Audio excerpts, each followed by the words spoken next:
et hop, on fait passer les gens. On fait passer les gens gratuitement, on discute avec eux, on distribue un tract, et puis on leur demande la solidarité financière. Ça permet de faire rentrer des sous dans la caisse, et ça permet aussi de mesurer si votre grève elle est populaire ou pas. Hein, si vous n'êtes pas en train de vous planter, vous n'êtes pas à côté de la plaque. Bon, quand on était sur l'autoroute, en 2 heures de temps, on récupérait 10 000 €. Voilà. Donc, on savait qu'on avait un contact quand même qui était sympa avec les gens. Voilà. Donc voilà, les coups, ils étaient préparés par un petit groupe, qui était un petit peu spécialisé là-dedans. Ils étaient votés dans son principe, mais on ne prévenait pas dans le détail ce qu'on faisait. Sinon, effectivement, ça n'aurait pas pu se faire. Je ne sais pas si tu veux dire un mot sur ça. Bonsoir. Alors, je travaille à PSA Metz. Et donc, au niveau de la solidarité qu'il y a eu par rapport à la fermeture d'Aulnay, c'est qu'il y a eu quelques débrayages, mais qui n'ont pas été très suivis, parce qu'il faut savoir que PSA, c'est vraiment très formaté. Et moi, je suis rentré dans le syndicalisme parce que je me suis rendu compte que mes collègues avaient peur au travail. Donc voilà. Déjà, c'était pas facile. Mais il y a une solidarité financière, comme a dit Philippe. Il y a aussi des tracts dans lesquels on a parlé de la solidarité, que c'était des ouvriers et pas des casseurs.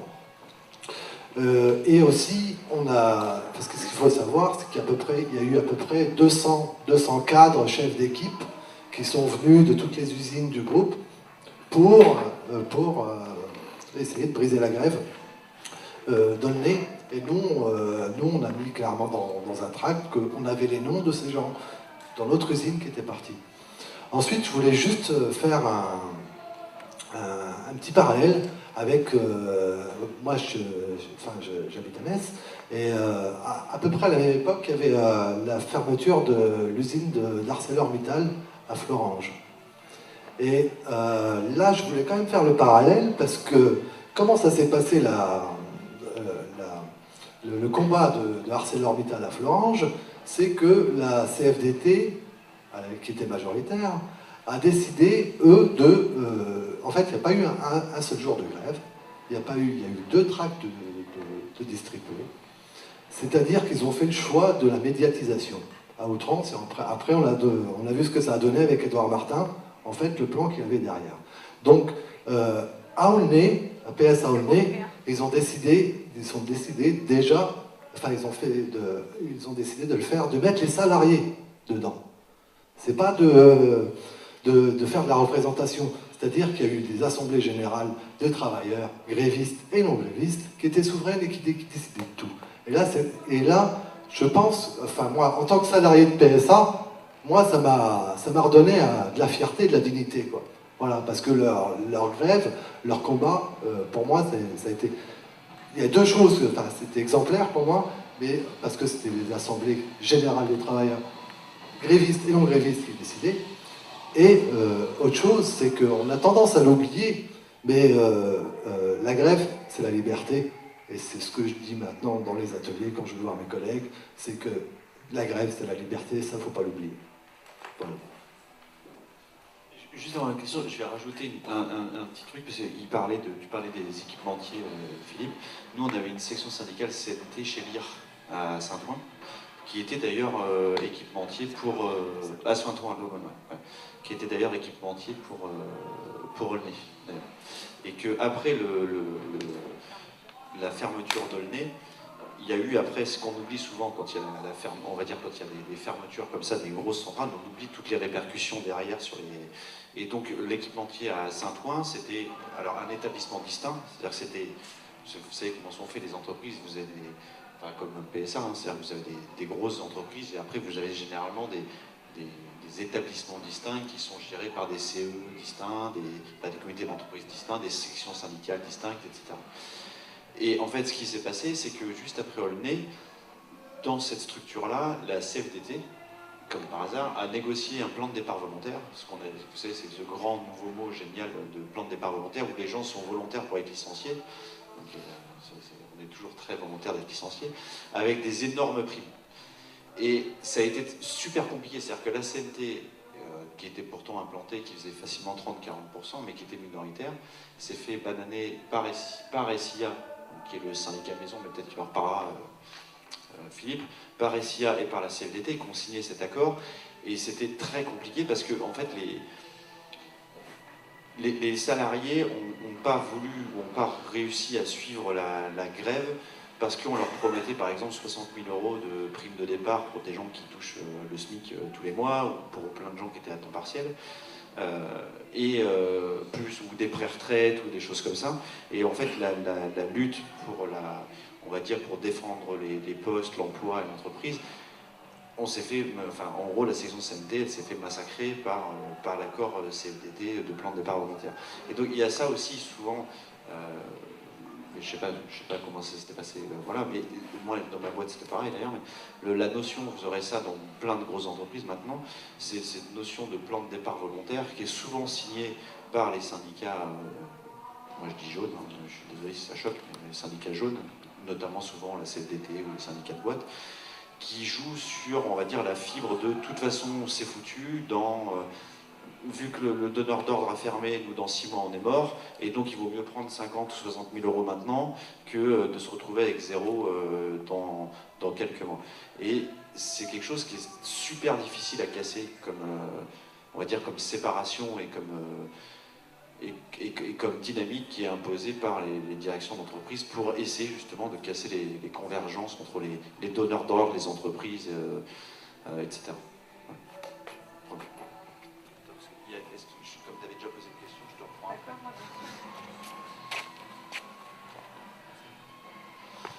Moi, je voulais vous demander concrètement, lors des 4 mois de grève, vu qu'en plus on est dans une période de grève, ça peut nous servir, enfin de contestation, comment est-ce que vous, ça s'est passé au niveau familial, ou enfin moral, de tenir pendant 4 mois? Alors bon, vous étiez entre camarades, ça se voit bien à l'écran, mais vous, personnellement, comment vous avez fait dans vos foyers, avec vos enfants, même si vous avez pu avoir des dons, comment est-ce que ça s'est passé pour vous? Et qu'est-ce que vous pouvez nous dire pour aujourd'hui, vu ce qui est en train de se passer depuis quelques mois, pour continuer ça? Parce que j'ai l'impression que le dissensus, c'est quelque chose qui n'existe plus dans la bouche des gens, et quand les gens partent en grève ou se rendent compte qu'il se passe quelque chose, ne savent pas comment faire, sont démunis. Donc quoi est-ce que vous pouvez nous dire?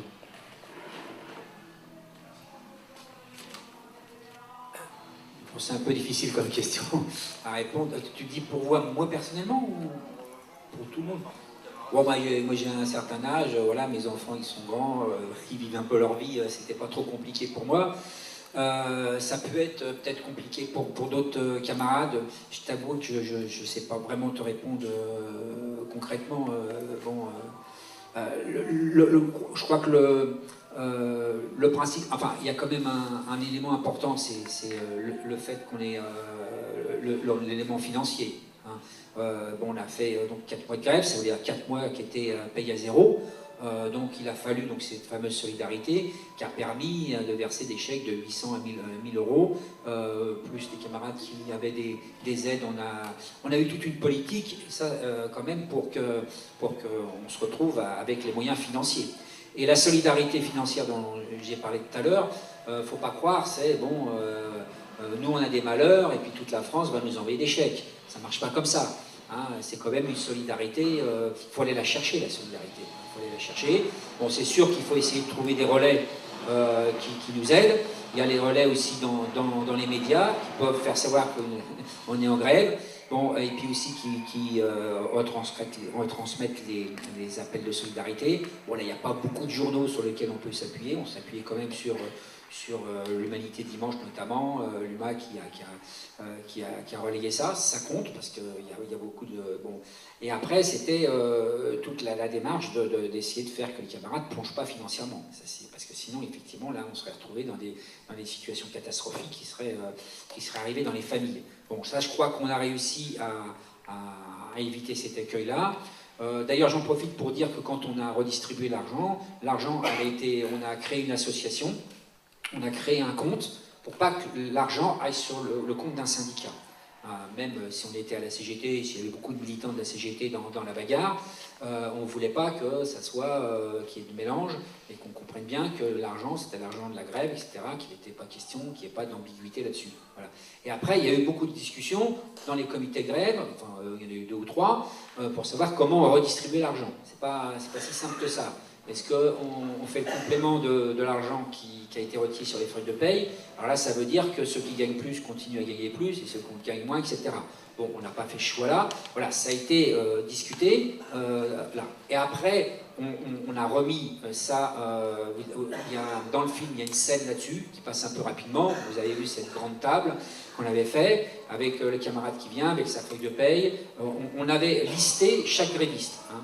Parce que le problème dans une grève, c'est que si on veut, je vous ai parlé un peu, j'ai fait allusion au comité de grève, mais il faut que l'ensemble de la grève, ce que vous faites, il faut qu'il y ait il faut que chacun puisse contrôler ce qui se fait. Hein, voilà. Donc ça voulait dire que la grève n'était pas une grève illimitée, parce que la grève illimitée, ça ne veut pas dire grand-chose. On ne va pas faire grève toute sa vie, ça ne veut rien dire. Bon, voilà, c'était donc une grève reconductible jour par jour. Enfin, je crois que la SNCF, ils l'ont fait, enfin d'autres usines. Là, on n'a rien inventé, mais ça vaut le coup de le reprendre. Pour que chaque camarade contrôle la grève, et puis aussi pour inciter les salariés à ne pas faire la grève chez eux et à venir la voter en Assemblée Générale le matin. Donc, tous les matins, Assemblée Générale, on vote la grève. Ensuite, on faisait un pointage. On avait une liste, pour que ça aille plus vite, on avait chacun un numéro qu'on s'était attribué, donc on savait exactement combien on avait de grévistes, et puis tous les matins on pointait. Alors pour pouvoir redistribuer l'argent de la solidarité, mais aussi pour contrôler combien on est en grève. Parce que sinon, il y a des grèves, on aboutit à une absurdité, c'est que les patrons, eux, savent combien il y a de grévistes, parce qu'eux, ils ont les moyens, et puis ça, ils font ça très sérieusement, et puis ceux qui sont en grève, surtout dans des grosses boîtes comme ça, on ne sait pas combien on est en grève. Voilà, bah oui, machin, il a peut-être été réparé sa voiture, il a été chez le coiffeur, je sais pas quoi, il était malade, il s'est pris sa journée.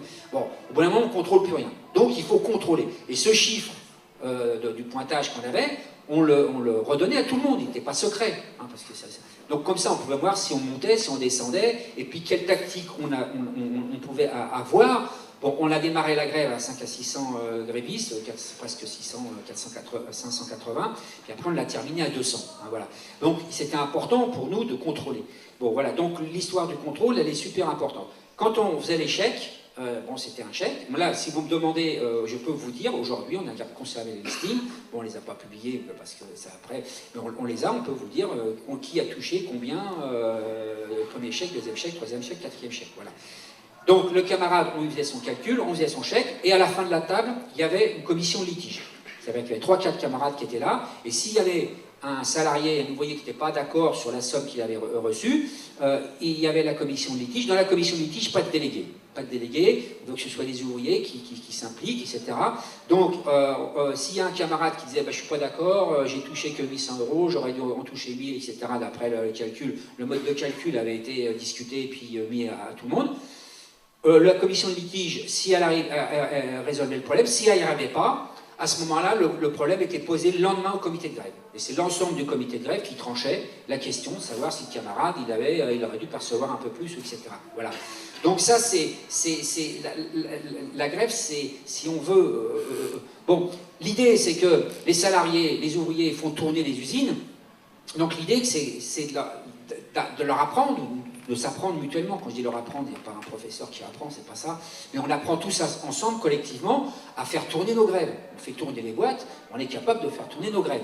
Peut-être qu'un jour, on sera capable de faire tourner les boîtes directement et en se débarrassant des patrons, mais ça, je crois qu'on n'en est peut-être pas là. Mais au moins, aujourd'hui, on est en mesure et on doit faire en sorte que les salariés fassent tourner leur grève et la contrôlent. Voilà.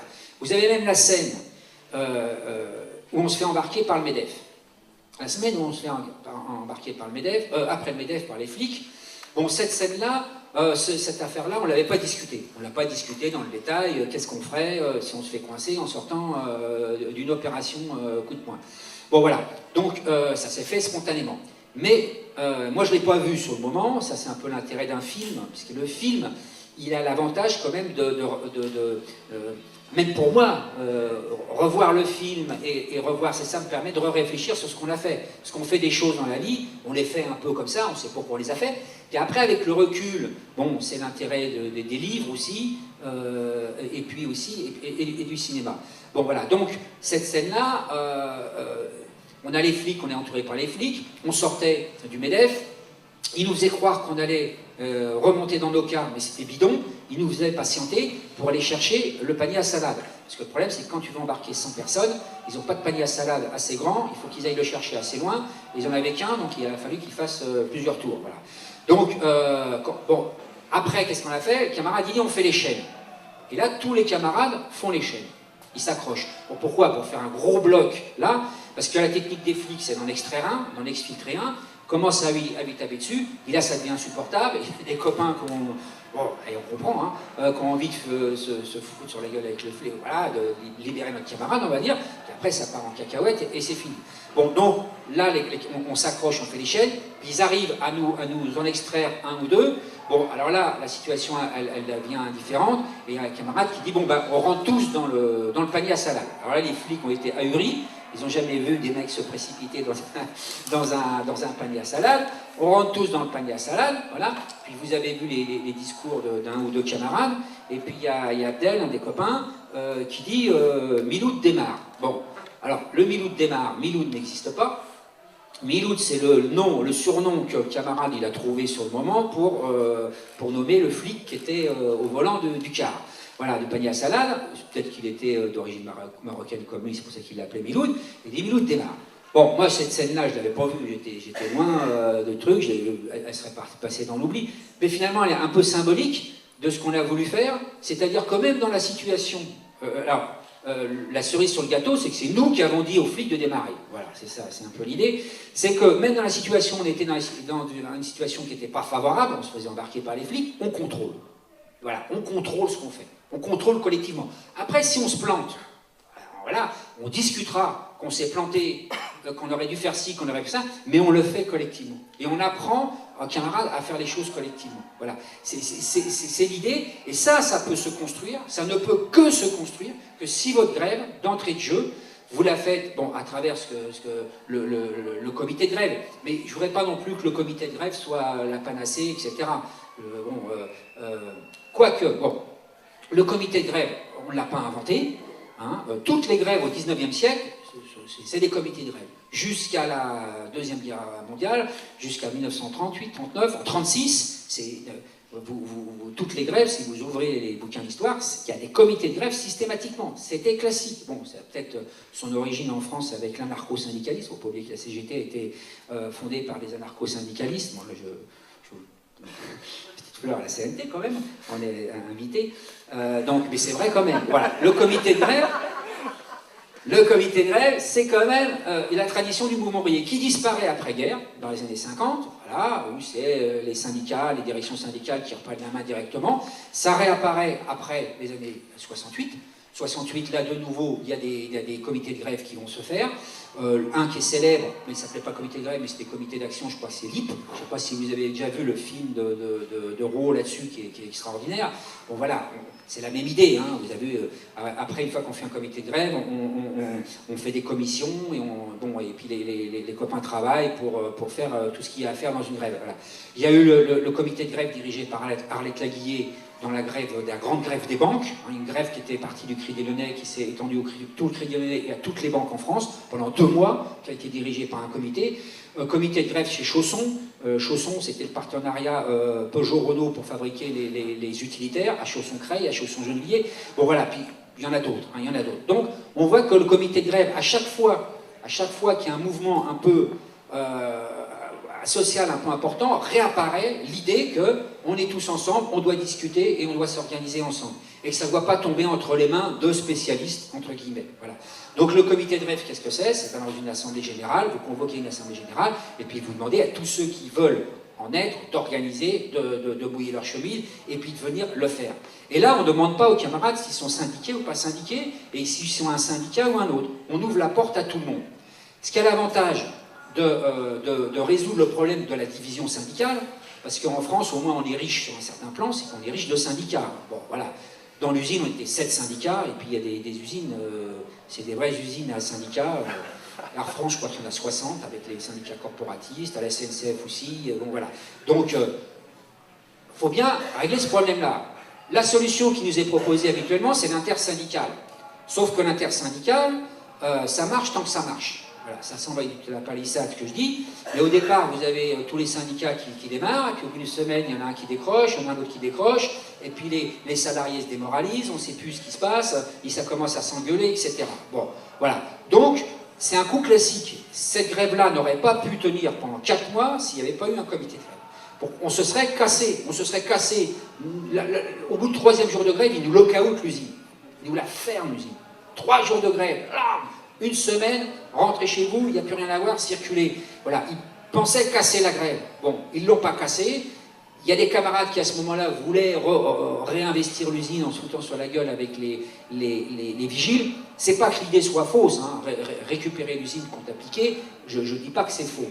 Le problème, c'est qu'on venait juste de démarrer la grève, on n'avait pas forcément le rapport de force, et on a discuté. Ça, c'est un point de vue plus tactique qu'autre chose. Hein. Faut pas que ce qu'on a fait dans la grève, il y a des choix tactiques, c'est pas forcément des choix qui sont valables en tout temps, en tout lieu. Hein. Faut pas voir les choses comme ça. Donc la grève se serait cassée là, certainement, parce qu'il y aurait une partie qui aurait été voulu récupérer l'usine, d'autres pas, et puis là.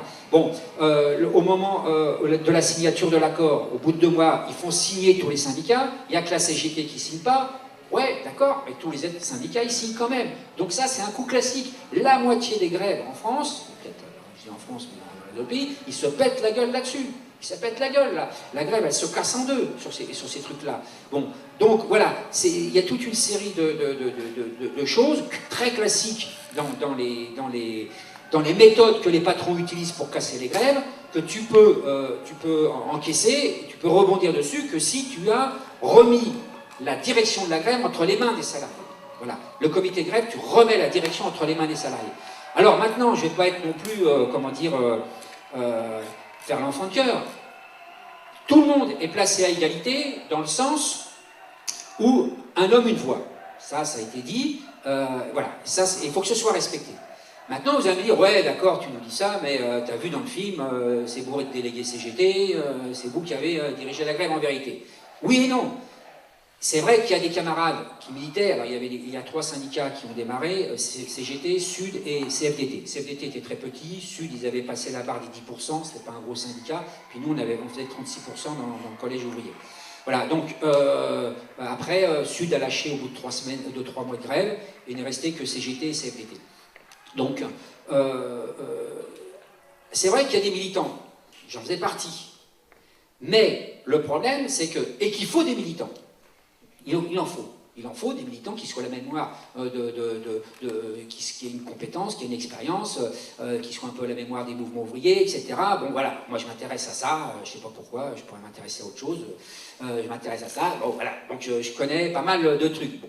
Mes problèmes, c'est que mon expérience, les expériences, je ne parle pas que de moi là, l'expérience des militants, et tous les militants, on va dire dans tous les syndicats en expérience, il faut qu'ils la mettent sur la table, il faut qu'ils la fassent partager aux camarades. Sinon, à quoi ça sert ton expérience? Si tu as ton expérience tout seul dans ton bureau et que tu as raison tout seul, à quoi ça sert? Voilà, il faut aller à l'atelier, il faut aller discuter, etc. Et il faut avoir un organisme qui est un comité de grève.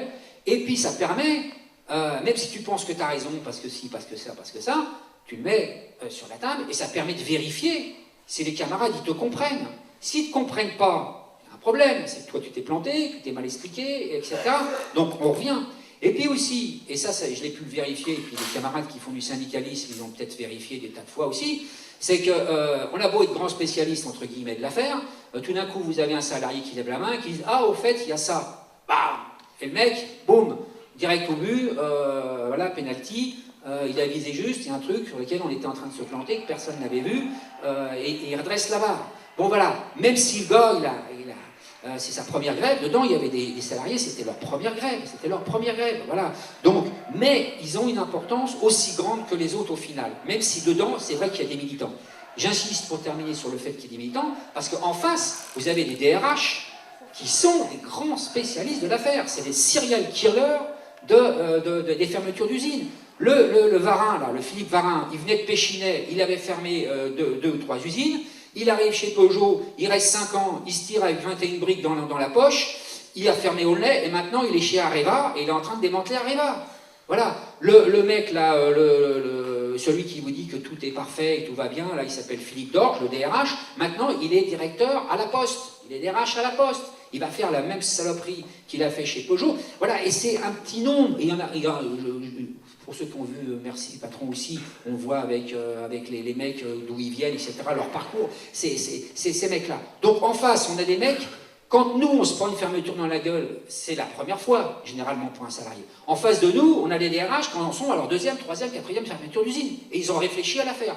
Donc il y a des techniques qu'ils utilisent, les techniques des mensonges de l'accusation de violence, mensonges pour créer de l'espoir, pour essayer de reculer le moment où le salarié va prendre la décision de se battre, les licenciements qui tombent, bon voilà, toutes les utilisations de délégués syndicaux, je ne parle même pas de syndicats, voilà, mais de délégués syndicaux centraux, parce que même quand ils ont fait signer l'accord, ils ne l'ont même pas fait signer par les délégués syndicaux de l'usine, ils ont été chercher les délégués centraux, comme ça on ne peut pas leur demander de compte, hein, voilà, c'est des mecs qu'on ne voit jamais, qui sont planqués dans leur bureau. Donc voilà, ils savent bien utiliser tout ça. Bon, donc de l'autre côté, il faut aussi qu'il y ait des militants qui se transmettent et puis qui. Mais, je termine, hein, je me répète, ça ne suffit pas, il faut qu'il y ait une démocratie. Et une démocratie, bon tant pis, je redémarre. Une démocratie, qu'est-ce que ça veut dire? Parce que démocratie, c'est la grande valise. Alors là, on vous fourre tout là-dedans, pour pas un rond. Démocratie, liberté de parole. Ok, il ne peut pas y avoir de démocratie s'il n'y a pas de liberté de parole. Maintenant, l'exercice qu'on a peut-être déjà tous vu, c'est qu'on cause, puis on éteint les lumières, on va se rentrer, on est chez nous, on est fatigué, et puis il n'y a pas de décisions qui sont prises. Bon, alors ça, c'est le premier écueil de cette démocratie, qui semble très démocratique, mais c'est le moulin à parole. Vous avez l'autre type de démocratie qu'on nous présente, c'est voter pour quelqu'un qui va parler à votre place, qui va vous faire votre place. Dans la CGT, on appelle ça la délégation de pouvoir. Voilà, quelqu'un qui va vous représenter. Ça vous rappelle quelque chose, sur le plan syndical, sur le plan politique, c'est la même. Hein, et puis on cherche l'homme providentiel depuis 10 ans, 20 ans, 30 ans, hein, voilà, qu'on ne trouve pas. Forcément, on ne peut pas trouver un homme providentiel, il n'existe pas. Bon, alors, là, le comité de grève, c'est ni l'un ni l'autre, c'est on discute, on prend des décisions, et les décisions qu'on a prises, on ne les délègue pas à d'autres, on les fait nous-mêmes. Si on prend la décision d'aller faire un péage libre, c'est nous qui prenons les décisions de se retrouver entourés par les CRS et embarqués par les CRS. Voilà. Donc le comité de grève, c'est vraiment, on va dire, je n'ai pas de mots, je ne sais pas s'il existe un mot tout fait, démocratie directe, complète, pleine, entière, où on fait, il n'y a pas de séparation, si on veut faire la comparaison, entre l'exécutif et le législatif, hein, qui est le mode d'organisation de l'État bourgeois depuis des années, ça on le casse. Et à chaque fois, le mouvement ouvrier, il a cassé ça. Bon, la première grande référence historique, ce serait la Commune de Paris. Ça s'est inventé par les ouvriers en 1871. Voilà, à Paris, c'est eux qui inventent en fait le comité de grève ou le conseil. Voilà, c'est eux qui inventent cette forme d'organisation où il n'y a pas de séparation entre le législatif et l'exécutif. Ceux qui causent, c'est ceux qui font, et ceux qui font, c'est ceux qui causent. Voilà, c'est essentiel.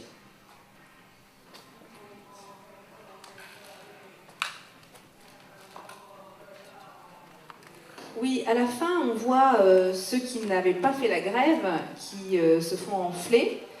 Et je voudrais savoir, parce que ça m'a vraiment surprise, on dirait que ceux qui font la grève, c'est les fils d'immigrés, et que les bons petits blancs, ils font pas la grève. Alors, je ne sais pas si c'est un effet d'optique, c'est la question que je me pose. Et qu'est-ce qu'elle est devenue, la SIA, là, celle qui... Voilà.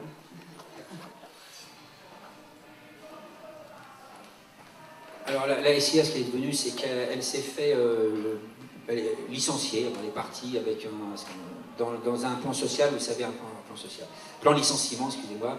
Un plan licenciement, ça fait 80 pages, il y a plein de mesures, etc. C'est fait pour que personne ne s'y retrouve. Il y en a une qui s'appelle projet professionnel. Si vous avez un projet professionnel, là, puis en plus, on vous donne pas mal d'indemnités. Et en plus, elle a négocié son départ. Bon, il paraît qu'elle l'a négocié à une somme assez importante. Donc, pour créer soi-disant une boulangerie. Puis ensuite, il s'est trouvé qu'elle n'a pas fait cette boulangerie, je ne sais pas ce qui s'est passé, et elle s'est fait réembaucher par PSA. Donc, elle a été réembauchée sur Charleville, et en ce moment, elle est devenue déléguée, parce que SIA maintenant Peugeot n'en veut plus, ça fait un peu tâche. Ils ont tout un tas de syndicats qui fait tout à fait l'affaire, il n'y a pas besoin d'en inventer un autre. Donc elle est déléguée centrale FO. Voilà ce qu'elle est devenue. Entre-temps, elle a quand même touché le paquet. Hein. Bon, je ne sais pas exactement combien, mais on parle de plusieurs centaines de milliers d'euros. Voilà, donc elle a pas à plein. Voilà. Et l'autre question qui était peut-être mieux, c'était pas... les petits blancs qui ne font pas la grève. Et... Ah oui, alors il y avait 47 nationalités différentes. Bon, donc les Gaulois, enfin, on s'appelait les Gaulois, nous, ils appelaient les Gaulois. C'est vrai que c'est compliqué. Il y avait des camarades qui étaient français, ça ne veut rien dire français, mais voilà, qui étaient aussi dans la grève. Là où il y a eu une coupure, un peu, mais là c'est traditionnel. Bon, il y en a, parce que Samy en a dit tout à l'heure, mais c'est vraiment une boîte ultra répressive. C'est ultra répressif. Hein. Bon, voilà, faut bien comprendre. Donc, par exemple, on pose la question, c'est pas tout à fait la question que tu m'as posée, mais je la pose. C'est, est-ce qu'il y avait des chefs d'équipe et la maîtrise, comment elle s'est comportée? Alors, la maîtrise, là, à Aulnay, ils voulaient plus en jouer. Donc, ils n'ont pas été contre nous. Parce qu'à chaque fois qu'on fait un débrayage, Samir peut le dire, on fait un débrayage, on a tous les cadres en temps normal. Hein. On a tous les cadres derrière nous qui sont là. Et puis, si on veut aller discuter avec un salarié, moi ça m'est arrivé des dizaines de fois, j'allais discuter sur la chaîne avec un salarié, j'avais, surtout moi, enfin les délégués, on était entourés de 2 ou 3 chefs autour de nous pour nous empêcher de discuter avec les salariés. Voilà. Donc, c'est vraiment une maîtrise qui était fabriquée comme ça, formatée comme ça, avec obligation pour eux de prendre la carte syndicale SIA. D'ailleurs, au départ, même, pour être embauché dans cette usine, il fallait prendre la carte du patron, sinon tu n'étais pas embauché. Voilà, donc cette maîtrise-là, après, c'est vrai qu'on la retrouve difficilement. Mais pour nous, difficilement dans les grèves. Mais pour nous, le fait qu'elle ait refusé de faire ça, c'est énorme. C'est pour ça qu'ils ont été cherchés, là ce qu'a dit Samir, et encore, ils ont fait pression, hein, ils ont fait pression sur lui. Qu'on a fait une projection à Mulhouse, il y a un gars qui a levé la main dans la salle, qui a dit oui, c'est vrai. Moi, j'étais... alors, les cadres, c'est des cadres et souvent un peu des techniciens, hein, plutôt. Donc, assimiler cadres. Le chef lui dit d'aller... Son chef lui dit d'aller à Aulnay. Il refuse. Et pendant toute la grève, il a refusé d'y aller. Et tous les soirs, quand il rentrait chez lui, il y avait son chef qui lui téléphonait pour lui demander d'aller à Aulnay. Il ne le disait pas à l'usine. Il le disait chez lui, quand il rentre chez lui. Voilà. Quand tu rentres chez toi, tu as envie de débrancher. Voilà, pof, le chef te rappelle, demain tu vas louer. Il a refusé. La grève de Aulnay s'est terminée. Ils l'ont convoqué dans un bureau. Ils ont dit, écoutez monsieur, vous avez refusé d'aller à Aulnay, votre carrière est finie. Bon, voilà, c'est à ce compte-là aussi. Il y a une scène où Jean-Pierre Mercier vient voir un gars qui est machin et qui lui dit, tu joues pas au con, on jouera pas au con avec toi, mais chacun, voilà. Et vous avez vu la tête du gars, il est complètement décomposé, on sent qu'il n'est pas... Alors dedans, dans les 200, il y en avait qui avaient envie d'en jouer, hein. Faut pas non plus rêver. Mais il y avait aussi une grosse majorité de cadres qui étaient obligés. Donc voilà, il faut quand même mesurer qu'il y avait une énorme coupure à ce niveau-là. Et il y avait aussi une coupure entre les ouvriers professionnels, puisqu'on appelait pour les professionnels, et puis les ouvriers de fabrication. Voilà. Mais elle était quand même pas mal cassée. C'est-à-dire qu'il y a quand même des gens de maintenance, des ouvriers de maintenance qui ont fait grève, alors que traditionnellement, ils ne faisaient pas grève. Il y en a quand même qui s'y sont mis. Bon. Et quand même, ce qu'on voit dans le film, ce qui est relevé aussi par des fois les spectateurs, peut-être que nous, dans la région parisienne, ça ne nous surprend pas, mais en province, souvent j'ai la réflexion, on voit des gens d'origine toutes diverses, et puis ils arrivent à faire grève ensemble. Il y a des gens que ça étonne. Bah oui, quand on se bat, il y a la solidarité, et puis le communautarisme. Tout. Et encore, chez Citroën, ils avaient toute une politique communautariste. Ça ne s'appelait pas communautariste à l'époque, mais avec des systèmes d'un... Hein, chez Renault aussi. Parce que je bosse chez Peugeot. Ouais. Et ils encadraient avec des interprètes obligatoires. Hein, comme si le gars, il ne savait pas parler français. Et bon, voilà, il y avait tout une concept. Voilà, je ne vais pas détailler. Et malgré ça, bon, quand les mecs ils partent, et puis ils sont ici, ils sont pas idiots, hein, voilà, ils sont capables de... Et ça, on voit que la solidarité, elle se fait à travers, voilà, il y avait des camarades asiatiques, il y en a qui ont été recrutés, c'était les boat people, hein, je sais pas, dans les années, fin des années 70, hein, donc c'était, je peux vous dire que quand on discutait avec eux, au départ, c'était un peu compliqué, hein, parce qu'ils avaient eu les Khmers rouges, ils avaient eu machin sur le dos, leur parler de lutte collective, de socialisme, de communisme et tout, c'est pas simple au départ la discussion, hein. Faut user de la salive pour dire mais non, ton truc là-bas c'est pas ce que... Voilà, bon, il y en a qui quand même qui ont fait grève.